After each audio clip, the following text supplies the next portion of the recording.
মিষ্টি জাতীয় খাবার আমার খুবই পছন্দ, আর কেক হলে তো কোনো কথাই নেই।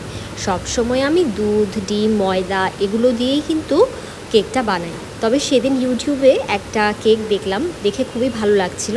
একেবারে নরম তুলতুলে স্পঞ্জি একটা ফ্লেভার, টক দই দিয়ে বানানো হয়। তো এর আগে আমি কখনো টক দই দিয়ে কেক বানাইনি, তো আজকে আমি ট্রাই করছি।